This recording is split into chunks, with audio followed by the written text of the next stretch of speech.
जिसमें बहुत सच्चाई है। उन्होंने कहा, हम सब बिखरे हुए हैं, योग हमें एकबद्ध करता है। ये बात मैं अब समझ रही हूँ। मैं एक अभिनेत्री हूँ। मानना पड़ेगा कि शरीर अहम है। लोग सोचते हैं कि ये बहुत आसान है, लेकिन अपने रूप को बनाए रखने के लिए बहुत मेहनत करनी पड़ती है। और ऊपर से काम का बोझ। मुझे जिंदगी में बहुत अच्छे मौके मिले, जिसके लिए मैं ऊपर वाले की शुक्रगुजार हूँ। लेकिन फिलहाल मेरी जिंदगी इतनी व्यस्त है कि नींद क्या होती है ये मैं भूल ही गई हूँ। मैं काफी समय से सोच रही थी कि जिंदगी जीने का कोई तो अच्छा तरीका होना चाहिए।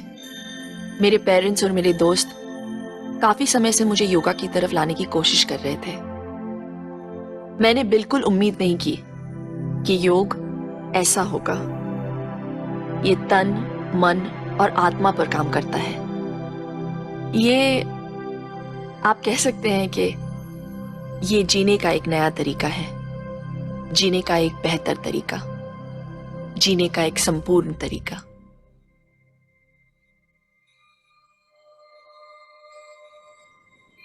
इसीलिए हम यहाँ हैं, आप और मैं। योगा का अभ्यास करने से मुझे आश्चर्यजनक परिणाम मिले।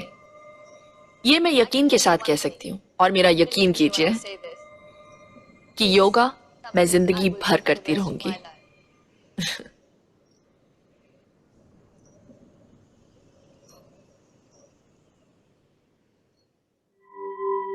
योग, ये शब्द उत्पन्न हुआ संस्कृत शब्द युग से। इसका मतलब है बांधना, जोड़ना, कुर्क करना और वशीभूत होना। इसका अर्थ भगवान या सृष्टि के रचयिता के साथ मिलाप करना या उनमें एक हो जाना भी है। आधुनिक योग में से ज्यादा तो सन 200 ईसा पूर्व में ऋषि पतंजलि के लिखे हुए योग सूत्रों पर आधारित है। योग के अभ्यास को व्यवस्थित करने वाले पतंजलि ही पहले थे। पतंजलि योग का सीधा और सबसे प्रचलित ढंग है अष्टांग योग, और योग की इसी वंश शाखा का हम अनुसरण करेंगे इस प्रस्तुतिकरण में। ये पूरी तरह से स्वयं के भीतरी हिस्सों पर आधारित है।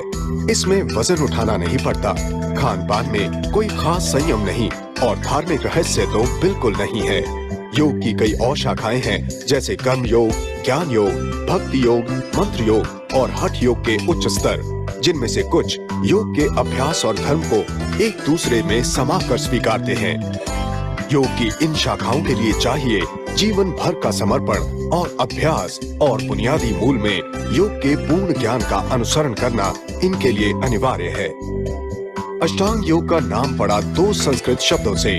अष्ट माने 8 और अंग माने हाथ पैर। इसलिए अष्टांग योग का शाब्दिक मतलब है योग की तरफ 8 हाथ पैरों वाला मार्ग या रास्ता। पतंजलि ने योग के अभ्यास के लिए 8 महत्वपूर्ण सिद्धांत बताए हैं। नंबर 1, यम। पतंजलि ने इन 5 से परहेज रखने को कहा। हिंसा, झूठ बोलना, चोरी, अवैध संभोग और लालच। नंबर 2, नियम। उसी प्रकार पतंजलि ने इन 5 का पालन करने को कहा। पवित्रता, संतोष, तप, अभ्यास और भगवान को आत्मसमर्पण। नंबर 3, आसन। शाब्दिक अर्थ है बैठक, सारी मुद्राएं भी इसी में आती हैं। नंबर 4, प्राणायाम। अस्पष्ट रूप से अनुवाद कर सकते हैं जीवन शक्ति पर नियंत्रण, प्राण जीवन शक्ति तथा चेतना पर काबू पाने का क्रम। इसमें मुख्यतः सांस लेने की विधि शामिल है। नंबर 5, प्रत्याहार, यानी परहेज करना, इंद्रियों का विपर्य, जिससे खुद को दुनिया से क्रमश तथा नियंत्रण से परे कर सकें। नंबर 6, धारणा, मतलब मन की एकाग्रता। प्रत्याहार प्राप्त करने के बाद अपना ध्यान एक इकलौते उद्देश्य पर स्थिर करना। नंबर 7, ध्यान। 7वां सिद्धांत है ध्यान, वास्तविकता की प्रकृति का तीव्र ध्यान। नंबर 8, समाधि, सिद्धि की अति सचेत दशा।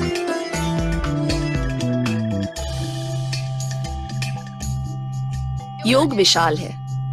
इसके फायदों को 1 घंटे में समझा पाना नामुमकिन है, पर अगर आप योग को अपने जीवन का हिस्सा बनाएं, तो ये आप में संतुष्टि का ऐसा एहसास जगाएगा जो बहुत कम लोग जान पाए हैं। मैं ये वादा करती हूँ।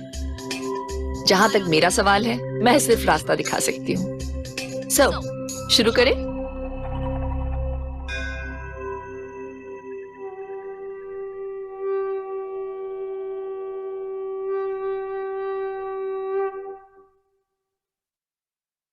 योग के प्रति मेरी शुरुआती मोह का संबंध दो चीजों से था। एक, मैं अपने आउटडोर शूट्स पे वेट्स नहीं ले जा सकती थी। दो, मुझे सर्वाइकल स्पॉन्डिलोसिस का प्रॉब्लम है। मैं बहुत समय से इनका हल ढूंढ रही थी और मैंने जाना कि योगा में किसी भी प्रकार के वजन उठाने की जरूरत नहीं पड़ती, यानी आप सिर्फ अपने शरीर का वजन यूज करते हैं। और ये विज्ञान इतना पुराना और सटीक है कि इसमें शामिल जोखिमों को इसने दूर कर दिया है। मतलब ये बिल्कुल सेफ है। आसन इतने बढ़िया ढंग से रचे गए हैं कि मुझे ऐसा महसूस होता है कि मानो मैं सुरक्षित हाथों में हूं। योग से मांसपेशियों को मजबूती मिलती है और साथ ही शरीर का खिंचाव भी होता है। आपको लचीलापन मिलता है और ये जिंदगी को इतनी पूर्णता से देखती है जैसे और कोई पद्धति नहीं देखती। पर पहले, योग करते समय कुछ चीजों को ध्यान में रखना बहुत जरूरी है। योग सुबह खाली पेट किया जाना चाहिए। अगर आप सुबह वक्त ना निकाल सकें और अगर आपके पास दोपहर को समय है तो खाना खाने के 2 घंटे के बाद आप योग कर सकते हैं।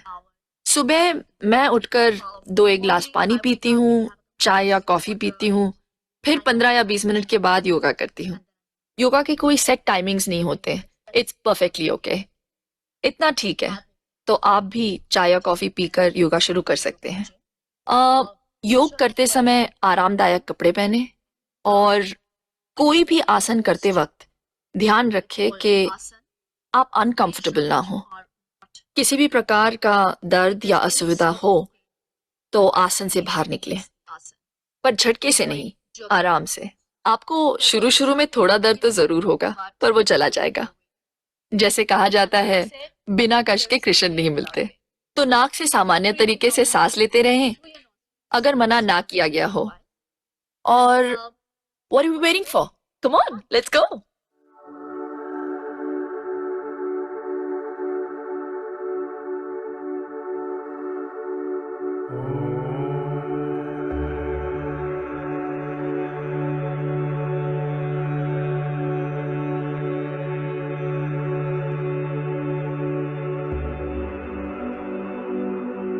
सही मनस्थिति के साथ ही आसन की शुरुआत की जानी चाहिए। श्वास सही ढंग से लें। इसका सबसे आसान तरीका है ओम के उच्चार से। जमीन पर आरामदायक स्थिति में पलौटी मारकर बैठें। नेत्र बंद करें। सामान्य श्वास लेते हुए पेट तक श्वास को धकेलिए। सैद्धांतिक तौर पर छाती बिल्कुल नहीं हिलनी चाहिए। अब गहरी सांस भरें और ओम के उच्चार के साथ सांस छोड़िए। पहले 3 सेकंड तक मुंह खोलकर ओ का उच्चार होना चाहिए। फिर मुंह बंद करके मम का उच्चार तब तक जारी रखें जब तक आपकी श्वास आपको करने दे। आपके कपाल में आपको गहरी कंपन महसूस होगी। 3 बार दोहराएं। आंखें बंद रखें और याद रहे, ओम के हर उच्चार के पहले गहरी सांसों के बीच सांस की गति सामान्य रखें। ओम के उच्चार से मन शांत होता है और भीतर की ओर केंद्रित होता है। ध्यान रहे, शुरुआत में किसी भी आसन को एक बार से ज्यादा ना करें। अभ्यास के बाद आप हर आसन 2 या 3 बार दोहरा सकते हैं। शवासन।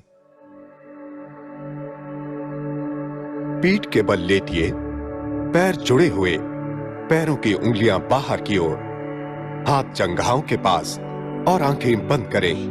गहरी सांस भरें। दोनों पैरों के बीच का फासला बढ़ाएं। पैरों की उंगलियां अब भी बाहर की ओर, एड़ियां जमीन पर टिकी हुई।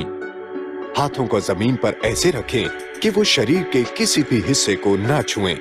हथेलियां छत की तरफ। सांस छोड़ते समय शरीर से सारा तनाव रिहा करने की कोशिश कीजिए। अपने शरीर को मन की आंखों से देखते हुए उसके हर हिस्से को विश्राम कराएं। सांस पर ध्यान दें। श्वास प्रश्वास की गति सहज और सहज होती चली जाए। आप इस आसन का अभ्यास किसी भी वक्त कर सकते हैं और खासकर ये पूरी तरह से कायाकल्प करता है। पीठ के बल किए हुए सारे आसनों में शवासन ही शिथिलता प्रदान करने वाला आसन है।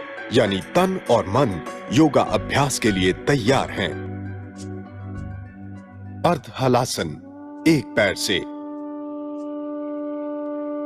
शवासन की स्थिति से दोनों पैर मिलाएं, हाथ शरीर के पास, हथेलियां जमीन पर टिकी हुई। दाएं पैर को घुटने से बिना मोड़े उठाएं, पैर और पंजे बाहर की तरफ तानें। शरीर से 90 डिग्री तक पैर को उठाएं और जब तक बिना असुविधा के स्थिति में रह सकें, रहें। याद रहे, श्वास प्रश्वास सामान्य गति में चलती रहे।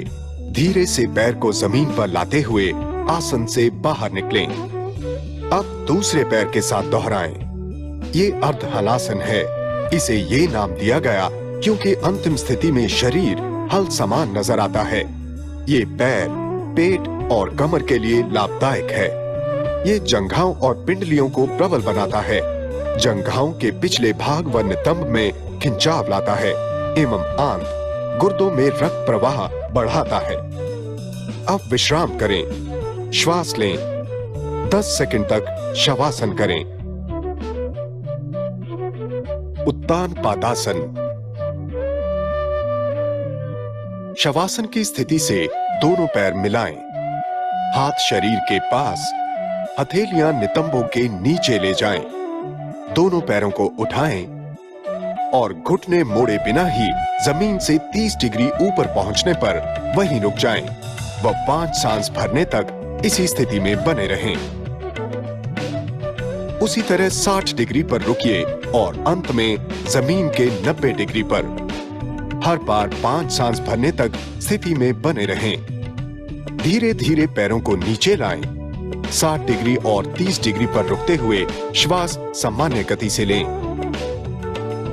पेट के पूरे हिस्से के लिए उत्तान पादासन बहुत फायदेमंद है। पूरे सीने और पूरी पीठ को तानता है।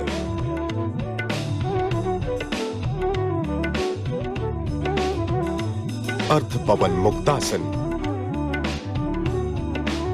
शवासन की स्थिति से पैरों को मिलाएं और हथेलियों को शरीर के पास रखें। दाएं पैर को घुटने से मोड़िए। जितना हो सके जंघा को पेट के पास लाएं। दोनों हाथों से दाएं पैर को लपेट लीजिए। घुटने के नीचे उंगलियों को एक दूसरे में डालते हुए दूसरा पैर जमीन पर ही सीधा टिका रहे। पैर आरामदायक स्थिति में रहे। जंघा को पेट की तरफ दबाएं। धीमी गति से विपरीत क्रम में आसन से बाहर निकलें। अब दूसरे पैर के साथ दोहराएं। बदहजमी में ये आसन हितकारी है। पेट, नितंब और जंघाओं को तानता है। शरीर के निचले हिस्से को सुडौल और लचीला बनाता है। कमर दर्द में लाभप्रद है और पेट के निचले हिस्से के लिए अत्यधिक लाभकारी है। आपने ध्यान दिया होगा कि ये आसन जोड़ियों में होते हैं। अधिकतर आसन परिपूरक हैं। सेतुबंध आसन। पैरों को जोड़िए और हाथों को शरीर के पास रखिए। घुटनों को मोड़कर पैरों को जितना हो सके कूल्हों के पास लाएं। तलवे जमीन पर हों और घुटने छत की तरफ। पैरों के टखनों को हाथों से पकड़िए। तलवे जमीन पर ही रखते हुए टखनों को पकड़ते हुए कटी प्रदेश को जमीन से ऊपर उठाएं। श्वास भरते हुए कंधों के सहारे से शरीर को संतुलित करें। आखिरी स्थिति में आकर सामान्य तरीके से सांस लें। सुविधा अनुसार इस स्थिति में बने रहें। शुरुआत में ऐसा 30 सेकंड से ज्यादा ना करें। सांस छोड़ते हुए धीरे धीरे विपरीत क्रम में जमीन पर लौट आइए। ये अवसाद, तनाव और अनिद्रा के लिए लाभदायक है। कटी वक्रासन। शवासन से पैरों को जोड़िए और हाथों को शरीर के पास रखिए। हाथों को कंधों की सीध में ले जाइए। शरीर से लंबवत दोनों पैरों के बीच करीब 2 फुट का फासला रखते हुए घुटनों को उठाइए और तलवों को जमीन पर छोड़िए। शरीर के निचले हिस्से को दाईं ओर मोड़ते हुए दोनों घुटनों को जमीन पर लाने की कोशिश कीजिए। सिर को बाईं ओर घुमाते हुए स्थिति बनाए रखिए। आहिस्ता से घुटने सिर और बाकी शरीर को सामान्य स्थिति में ले आएं। अब दूसरी ओर भी दोहराएं। ये आसन पूरे ऊपरी शरीर और खासकर मेरुदंड को तानता है। गर्दन व पीठ की मांसपेशियों को बहुत फायदा पहुंचाता है और पेट के लिए ये उत्तम है। कमर की चर्बी को कम करने में भी ये काफी कारगर है। नौकासन। जमीन पर मूल स्थिति से गहरी श्वास भरते हुए दोनों पैरों को ऊपर उठाएं, जितना ऊपर उठाना मुमकिन हो। अब दोनों हाथों को उठाएं और उन्हें सीधा रखते हुए पैरों की उंगलियों तक पहुंचने की कोशिश कीजिए। अपने शरीर को करीब 45 डिग्री पर लाने की कोशिश करें। कोहनी और घुटनों को मोड़े बिना। श्वास प्रश्वास की गति सामान्य हो। स्थिति बनाए रखें। आसन से निकलते वक्त श्वास छोड़िए। याद रहे, इस आसन का अभ्यास झटके से ना करें। कमर की चर्बी घटाने के लिए नौकासन अति उत्तम है। पेट के लिए भी ये फायदेमंद है और कमर तथा पैर की मांसपेशियों में मजबूती लाने में कारगर है। गुर्दों को संयमित करने में ये आसन मदद करता है। मधुमेह के मरीजों को इस आसन से फायदा होता है और मन की एकाग्रता में सुधार आता है। चक्रासन। पीठ के बल लेटकर, घुटने मोड़कर पैरों को जितना हो सके कूल्हों के पास ले आएं। पैरों के तलवे जमीन पर ही रहें। पैर फैलाइए। दोनों पैरों में इतना फासला हो जितना दोनों कंधों के बीच। हाथ ऊपर उठाएं, कोहनी मोड़ें और अपने हाथ जमीन पर ऐसे रखें ताकि उंगलियां कंधों को छुएं और हथेलियां जमीन पर हों। श्वास भरें। धीरे से हाथ और पैरों के बल पर अपने आप को ऊपर धकेलिए जब तक कि पूरा शरीर फैलकर उल्टा यू न बन जाए। पैरों की उंगलियों पर खड़े हों। सिर में खून के बहाव को महसूस करें। फेफड़े चौड़े होते हैं और वो ऑक्सीजन से भर जाते हैं। सुविधा अनुसार स्थिति में बने रहें। श्वास छोड़कर अपने आप को आहिस्ता से नीचे लाएं। चक्रासन का शाब्दिक अर्थ है पहिए का आसन। ये आसन मुख्यतः मेरुदंड पर केंद्रित होता है। उसे पूरी तरह तानता है, ऊपर से लेकर नीचे तक, और मेरुदंड तानने के कारण ये आसन नाड़ी मंडल पर काम करता है। ये सीने को भी तानता है, फेफड़ों को खोलता है और सांसों को गहरा तथा नियंत्रित करता है। इसलिए ये गुर्दों को संयमित करता है और ये हृदय के लिए भी अति उत्तम है। पेट के बल पर। ध्यान रहे, शुरुआत में किसी भी आसन को एक बार से ज्यादा ना करें। अभ्यास के बाद आप हर आसन 2 या 3 बार दोहरा सकते हैं। पेट के बल लेटिए। पैर सीधे और आरामदायक स्थिति में एक दूसरे से थोड़ी दूरी पर, हाथ शरीर के पास ही हों। सामान्य स्थिति में सिर एक तरफ घुमा कर रखें। मकरासन। पेट के बल लेटकर पैरों को फैला दीजिए। पैरों की उंगलियां बाहर की तरफ, एड़ियां अंदर की तरफ और जमीन को छूती हुई। दाहिनी कोहनी मोड़कर दाहिनी हथेली को बाहिने भुजा पर रखिए। उसी तरह बाहिनी हथेली को दाहिने भुजा पर रखिए। माथा दोनों हाथों पर टिका दीजिए ताकि गर्दन को सहारा मिले। तनाव संबंधित रोगों के लिए ये आसन बहुत ही फायदेमंद है।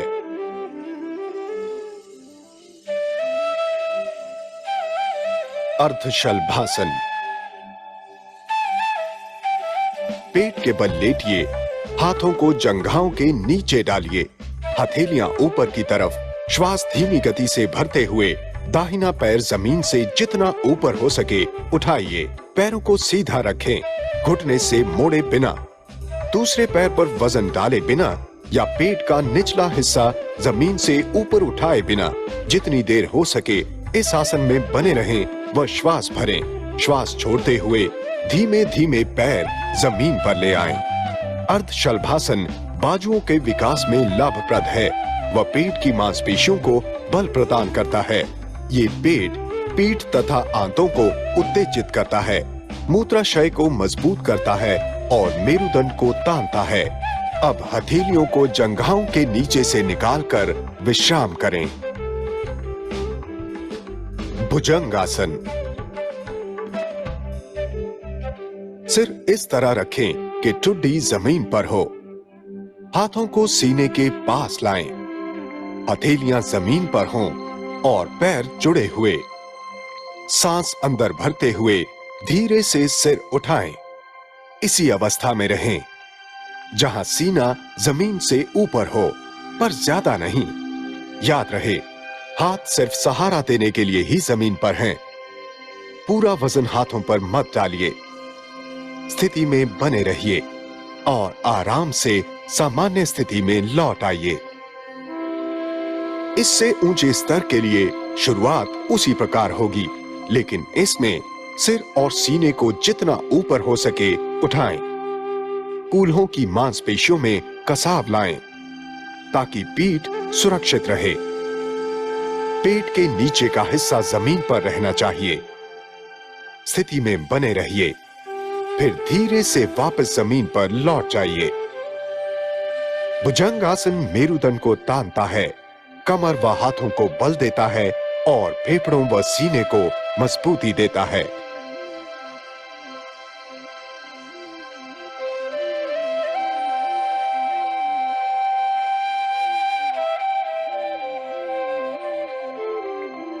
धनुरासन।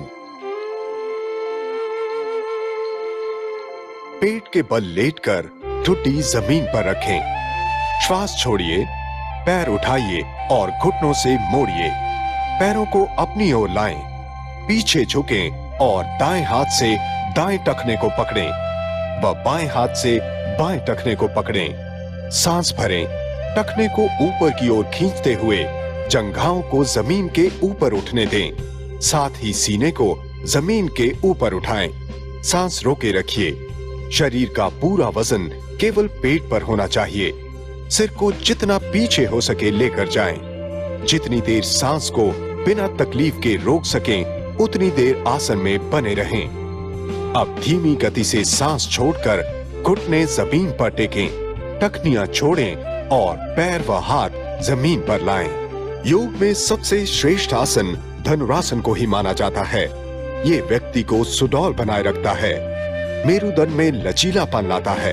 नियमित अभ्यास से पीठ के निचले भाग, ऊपरी भाग तथा गर्दन के दर्द में लाभ होता है। पेट की मांसपेशियों को तानते और छोड़ते रहने से वहां का रक्त प्रवाह सुधरता है। मासिक धर्म संबंधी विकृतियों में ये लाभदायक है।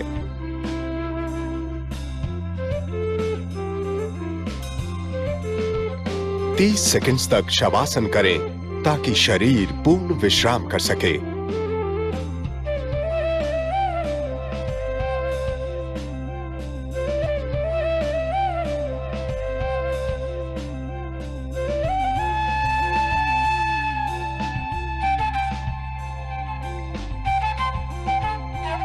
ध्यान रहे, किसी भी आसन को एक बार से ज्यादा ना करें। अभ्यास के बाद आप हर आसन 2 या 3 बार दोहरा सकते हैं। ताड़ासन। सीधे खड़े हों, कमर सीधी रखें, पैरों के बीच थोड़ा फासला।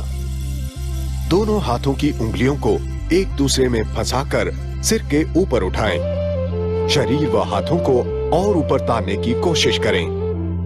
सांस भरें, पैरों की उंगलियों पर खड़े हों और सांस सामान्य हो। स्थिति में बने रहें। शरीर के हर भाग, यहां तक कि सिर में भी तनाव महसूस करें। सांस छोड़ते हुए आसन से विपरीत क्रम में बाहर निकलें। सांस को सिर, छाती, पेट, पैर और तलवे से गुजरते हुए महसूस करें। विश्राम के बाद इसे फिर दोहराएं। इस आसन में बिल्कुल सीधे खड़े होने से संतुलन, चेतना व श्वास प्रश्वास में सुधार आता है।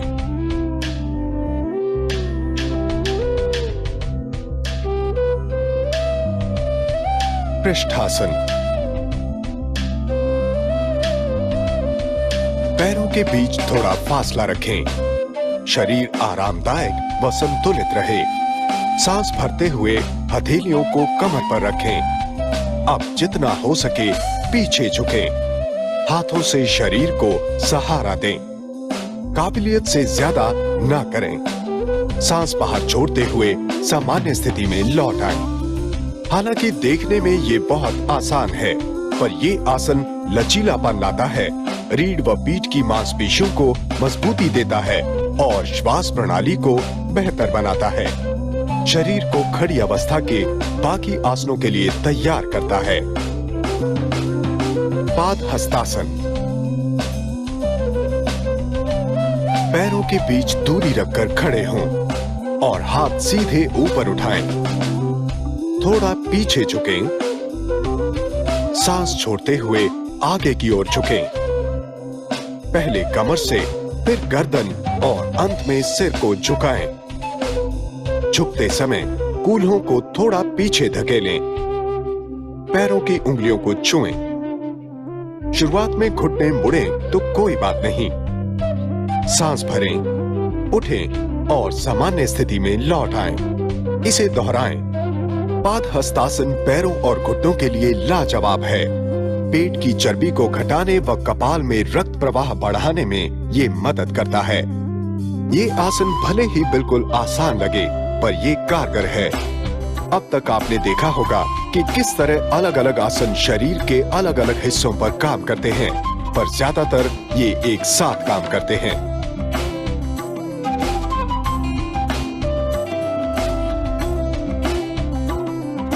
खड़ा चक्रासन। पैरों को थोड़ी दूरी पर रखकर खड़े हों। हाथ जंघाओं के पास, उंगलियां नीचे की तरफ। एक हाथ को उठाकर शरीर से 90 डिग्री पर लाएं। हाथ को तानिए।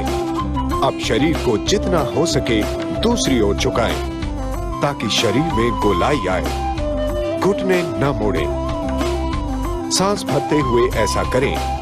रुकें और सांस छोड़ते हुए सामान्य स्थिति में लौट जाएं। दूसरी ओर के लिए दोहराएं। ये रीढ़ के लिए बहुत अच्छा आसन है। रीढ़ के पार्श्विक खिंचाव के कारण ये कमर की चर्बी घटाने में मदद करता है, और क्योंकि ज्यादातर यहाँ की मांसपेशियों की कसरत नहीं होती, ये शारीरिक योग्यता के लिए बढ़िया है। वृक्षासन।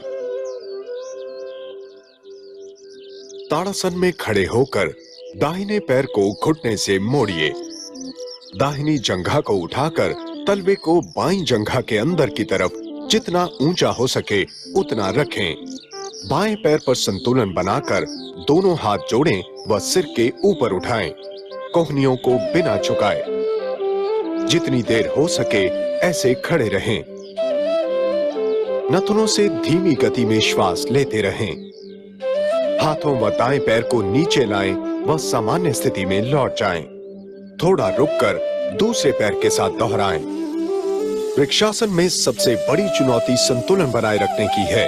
योग में माना जाता है कि संतुलन ना बना सकना अस्थिर मन की निशानी है। इस आसन के अभ्यास से मन की एकाग्रता में सुधार होता है।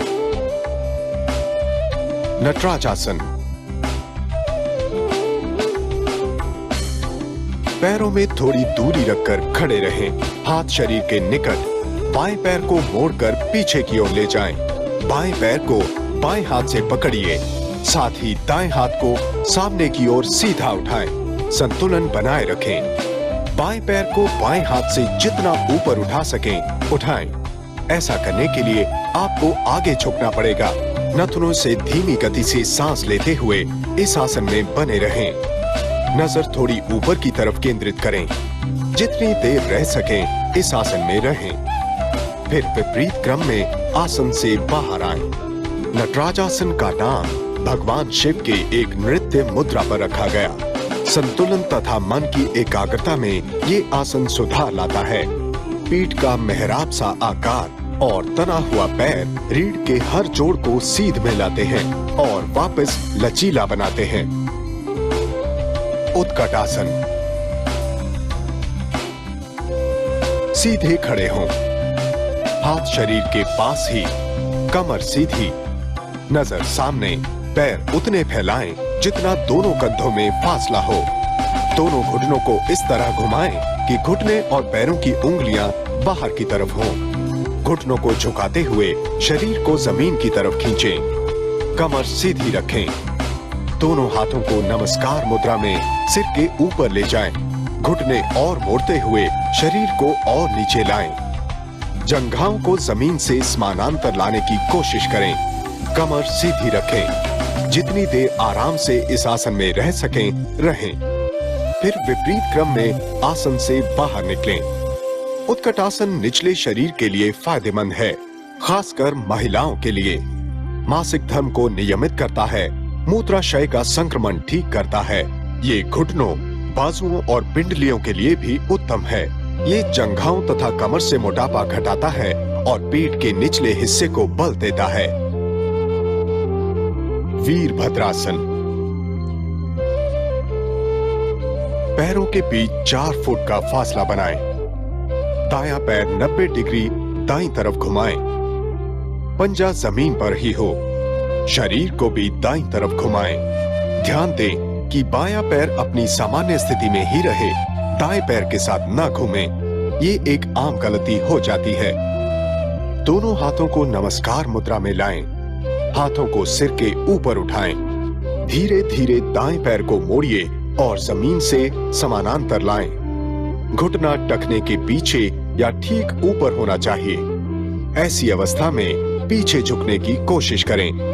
स्थिति बनाए रखें। सामान्य सांस लेते रहें। सीधे हो जाइए। हाथ नीचे लाएं। अब दूसरे पैर के साथ दोहराएं। हाथों और पैरों को इस आसन के अभ्यास से शक्ति मिलती है। संतुलन व मन की एकाग्रता में सुधार होता है।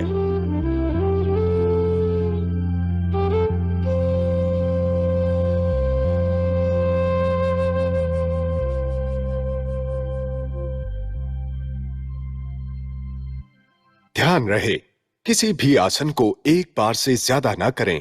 अभ्यास के बाद आप हर आसन 2 या 3 बार दोहरा सकते हैं।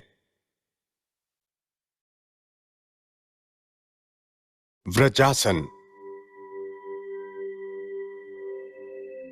बैठकर करने वाले आसनों के लिए व्रजासन ही आधार माना जाएगा। व्रजासन में आप इस तरह बैठ सकते हैं। अपनी एड़ियों पर बैठिए। घुटने और पैर जुड़े हुए। एड़ियां एक दूसरे को न छुएं। अगर एड़ियां आपस में छुएं, तो इसका मतलब है कि आपके शरीर का पूरा वजन टखनियों पर है, जो कि अच्छी बात नहीं है। हथेलियां घुटनों पर रखें। कमर सीधी। व्रजासन पैरों और पाचन प्रणाली के लिए उत्तम है। ध्यान करते समय अक्सर इस आसन में बैठा जाता है। मिसाल के तौर पर इसी आसन में बैठकर ओम का उच्चार किया जा सकता है। पर्वतासन। व्रजासन में बैठकर हथेलियों को छाती के आगे जोड़ें। जोड़ी हुई हथेलियों को सिर के ऊपर जितना हो सके तानें। बाजू कान को छूते हुए अपने आप को जितना हो सके तानें। कूल्हों को एड़ियों से ऊपर बिना उठाए उसी स्थिति में रहें। धीरे से जोड़ी हुई हथेलियों को छाती के सामने ले आएं और फिर अपनी जंघाओं पर या शरीर के पास रखें। पर्वतासन में शरीर पर्वत की चोटी जैसा लगता है। एक आसान आसन लेकिन बहुत ही फायदेमंद। रीढ़ को लचीला बनाता है और बैठकर करने से पीठ के निचले हिस्से पर अच्छा प्रभाव आता है। छाती, गले, कंधों व गर्दन के जोड़ों के लिए भी ये उत्तम है।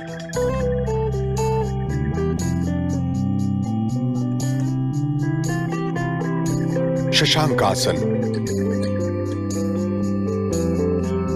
व्रजासन में बैठें। दोनों घुटनों के बीच 1 फुट की दूरी रखें। सांस भरें। सांस छोड़ते हुए नितंबों से शरीर का ऊपरी हिस्सा झुकाएं। हाथों को बाहरी ओर तानकर जमीन पर टिकाएं। हाथों के बीच उतनी दूरी रहे जितनी दोनों कंधों के बीच होती है। कोहनियों को भी ढीला करके जमीन पर टिकाएं ताकि हाथ बिल्कुल तनाव रहित हों। माथे को घुटनों के आगे जमीन पर टिका दें व कूल्हों को एड़ियों से सटा कर रखें। कुछ समय ऐसे ही रुक कर दोहराएं। शशांक आसन चंचल या ज्यादा सक्रिय दिमाग को शांत करता है। कपाल में खून और ऑक्सीजन का प्रवाह बढ़ाता है। जंघाओं तथा उनके ऊपरी भाग को भी सुडौल बनाता है। उष्ट्रासन। व्रजासन में बैठकर घुटनों पर खड़े हों। घुटनों में थोड़ी दूरी हो, पीछे झुकते हुए बाएं टखने को बाएं हाथ से पकड़ें व दाएं टखने को दाएं हाथ से। पीठ मेहराब से आकार में, पेट बाहर की तरफ निकला हुआ, सिर को जितना पीछे हो सके झुकाएं। आसन में बने रहने तक नथनों से श्वास लें। श्वास छोड़ते हुए घुटनों के बल पर लौट आएं। रीढ़, पीठ की मांसपेशियों, कंधों व हाथों के लिए उष्ट्रासन लाभदायक है। पीठ व कंधों के अन्य आसनों के अभ्यास के बाद ही इस आसन का अभ्यास करना ठीक रहता है, ताकि तब तक मांसपेशियां कुछ लचीली हो चुकी हों। अब धीमी गति में आगे झुककर माथा जमीन पर टिकाएं और विश्राम करें। मर्जरी आसन। ये वास्तव में एक के बाद एक किए गए दो आसन हैं। दोनों हथेलियों व घुटनों को जमीन पर टिकाएं। हाथ कंधों की सीध में हो, पैरों में उतनी दूरी जितनी नितंबों में होती है। श्वास भरते हुए पीठ व पेट के निचले हिस्से को ऊपर धकेलें, ताकि रीढ़ व पेट नीचे की तरफ झुके। साथ ही सिर ऊपर की ओर उठाएं। शरीर को तानें। श्वास छोड़ते समय इसका विपरीत करें। पेट के निचले हिस्से को जमीन की तरफ धकेलें। रीढ़ को ऊपर की तरफ, छाती व पेट को भीतर की ओर खींचें। कई बार एक के बाद एक दोहराएं। रीढ़ के स्वास्थ्य के लिए ये बेहतरीन आसन है।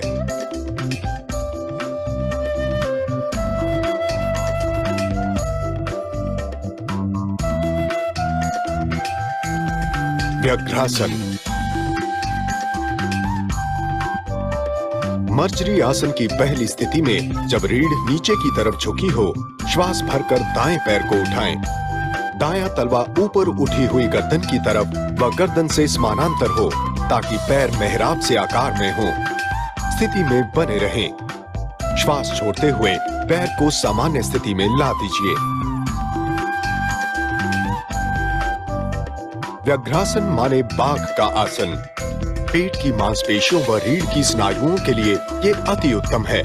सायाटिका की पीड़ा से राहत मिलती है, मांसपेशियों को सुदृढ़ बनाता है।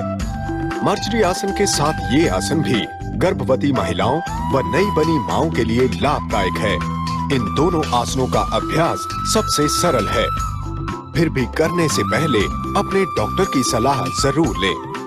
डिलीवरी के बाद कोख व आसपास की मांसपेशियों को तानता है, बल देता है व आराम देता है।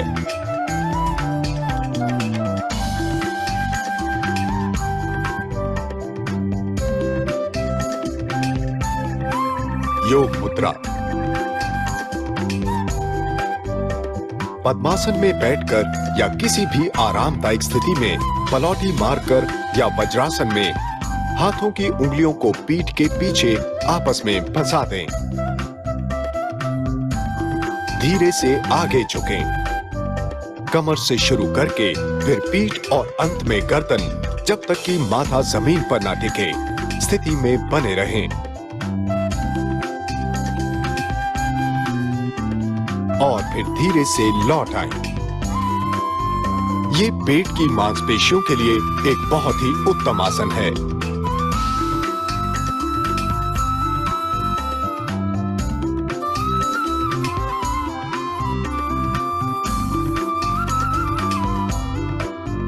वक्रासन। सीधे बैठकर पैरों को सामने फैलाएं। बाएं पैर को घुटने से मोड़कर उसका तलवा दाएं घुटने के पास जमीन पर टिका दें। बायां हाथ शरीर के पीछे 9 इंच की दूरी पर रखें और अब अपने दाएं हाथ को बाएं पैर के टखने पर ले जाएं। शरीर के ऊपरी भाग को बाईं ओर मोड़ें, जैसे कि आप पीछे देखना चाह रहे हों। स्थिति में बने रहें। सामान्य स्थिति में लौटने के लिए पहले गर्दन वापस घुमाएं, फिर दायां हाथ और उसके बाद बायां हाथ। अब दूसरी तरफ दोहराएं।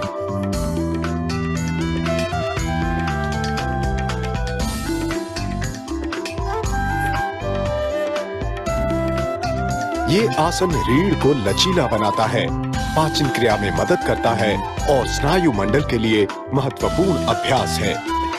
योग मुद्रा पेट की मांसपेशियों को बल देता है व पूरे शरीर को लचीला बनाता है। गर्दन तथा कंधे के लिए ध्यान रहे, किसी भी आसन को एक बार से ज्यादा ना करें। अभ्यास के बाद आप हर आसन 2 या 3 बार दोहरा सकते हैं। ब्रह्म मुद्रा। जमीन पर किसी भी आरामदायक स्थिति में बैठें। कमर सीधी रखें। धीमी गति में सिर को दाईं तरफ जितना हो सके घुमाएं। गर्दन पर तनाव ना आने दें व झटके से ना घुमाएं। सिर को सामान्य स्थिति में लेकर आएं। आप बाईं ओर घुमाएं। फिर से सिर को सामान्य स्थिति में ले आएं। अब ऊपर की ओर देखें और सिर को फिर सामान्य स्थिति में ले आएं। नीचे देखें, सामान्य स्थिति में लौट जाएं। आसन दोहराएं। हिंदुओं के भगवान ब्रह्मा, जिनमें सब कुछ देखने की काबिलियत थी, उनसे इस आसन को अपना नाम मिला। ये सारे आसन कमर के ऊपरी हिस्से, खासकर गर्दन को लचीला बनाते हैं और बल प्रदान करते हैं। अक्सर नींद में या जागते हुए भी गर्दन सही स्थिति में नहीं रहती। आजकल ज्यादा समय कंप्यूटर के सामने या टेलीविजन देखते हुए बीतता है, जिसके कारण गर्दन में तनाव रहता है। कंधों को घुमाना। हथेलियों को कंधों पर रखें। अब कंधों को घुमाएं। पहले घड़ी की दिशा में और फिर घड़ी से विपरीत दिशा में। हर बार कोहनियां आपस में छुएं। ध्यान रखें कि शरीर का कोई और अंग ना तो हिले और ना ही उस पर तनाव आए।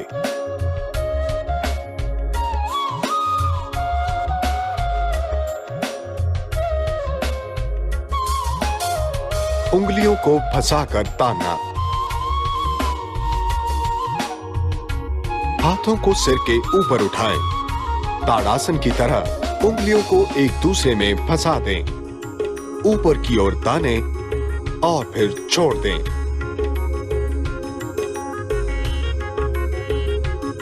गर्दन के पीछे उंगलियों को फंसाना।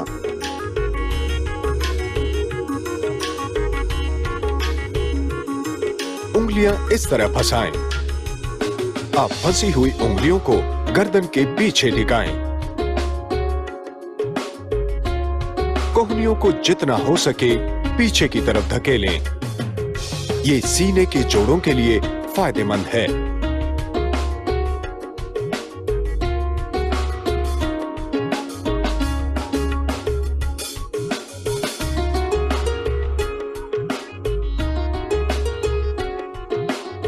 हाथों को तानना। हाथों को सामने फैलाएं, फिर उन्हें शरीर से 90 डिग्री बाहर की तरफ लाएं। धीमी गति में हाथों को अपने पीछे धकेलिए। थोड़ी तकलीफ हो वहां तक हाथों को लेकर जाएं। हाथों को अब धीरे धीरे वापस विपरीत क्रम में लाएं और फिर नीचे ला दें शरीर के पास। हम कुछ भी करें, कितना भी ध्यान दें, गर्दन और कंधों पर ध्यान नहीं दिया जाता, परंतु योग में खूब समय और ध्यान गर्दन, कंधों और बाजुओं पर केंद्रित किया जाता है। आप न सिर्फ बेहतर दिखेंगे बल्कि बेहतर महसूस भी करेंगे।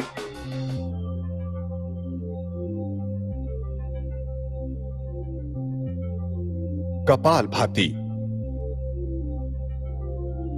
ध्यान दें कि इस प्राणायाम को करने से 2 घंटे पहले तक आपने कुछ खाया ना हो। किसी भी आरामदायक स्थिति में बैठें, जैसे पलौठी मारकर। श्वास भरें। पेट के निचले हिस्से की मांसपेशियों को तेजी से सिकोड़कर नथनों से हवा बाहर फेंकें। फिर पेट को आराम दें। ऐसा करते हुए सांस अपने आप अंदर ली जाएगी। अब इसे तेजी से दोहराएं। यदि आप पहली बार कर रहे हो तो 5 बार से ज्यादा न करें। अभ्यास के साथ आप 1 बार श्वास भरकर 10 बार बाहर छोड़ सकते हैं। ऐसा 3 बार से ज्यादा ना करें, ताकि शरीर आरामदायक स्थिति में हो। इस प्राणायाम के जरिए फेफड़ों की सफाई होती है। अनुलोम विलोम। दाएं हाथ की तर्जनी व बीच की उंगली को अंदर की तरफ मोड़कर अंगूठे व छोटी उंगली को तान दें। दाएं नथुने को अंगूठे से बंद कर बाएं नथुने से श्वास भरें। श्वास जरा सा रोकिए। अब बाएं नथुने को छोटी उंगली से बंद कर दाएं नथुने से श्वास छोड़ें। श्वास जिस गति में अंदर भरें, उसी गति में बाहर छोड़ने का प्रयत्न करें। जरा रुककर अब दाएं नथुने से श्वास अंदर लें, फिर जरा रुकें। छोटी उंगली को हटाकर इस बार बाएं नथुने से श्वास छोड़ें। ये एक चक्र हुआ। कम से कम 5 चक्र पूरे करें। इस प्राणायाम से ये पक्का होता है कि आप दोनों नथुनों से ठीक तरह से श्वास ले रहे हैं। मस्तिष्क में ऑक्सीजन भरपूर मात्रा में पहुंचता है। साइनस के मरीजों के लिए ये बहुत अच्छा है व मन को शांत करने के लिए भी, ध्यान के लिए भी ये मन को तैयार करता है। भ्रामरी। इस प्राणायाम में मधुमक्खी की तरह भुनभुनाना होता है। इससे मस्तिष्क में कंपन उठती है। आंखों को ढक लें व कानों को बंद कर दें। ऐसा करने से कंपन का एहसास तेज होगा। ओ कहे बिना ओम का उच्चार करने से भुनभुनाने की आवाज प्राप्त होती है। इससे मन शांत व एकाग्र होता है। क्योंकि गले में भी कंपन होती है, ये थायराइड ग्लैंड के लिए भी प्रभावशाली है। ये मेटाबॉलिज्म बढ़ाता है और हार्मोनल सिक्रीशन को संतुलित करता है। प्राणायाम के अभ्यास से मन ध्यान के लिए तैयार होता है। मन की एकाग्रता में सुधार आता है। तनाव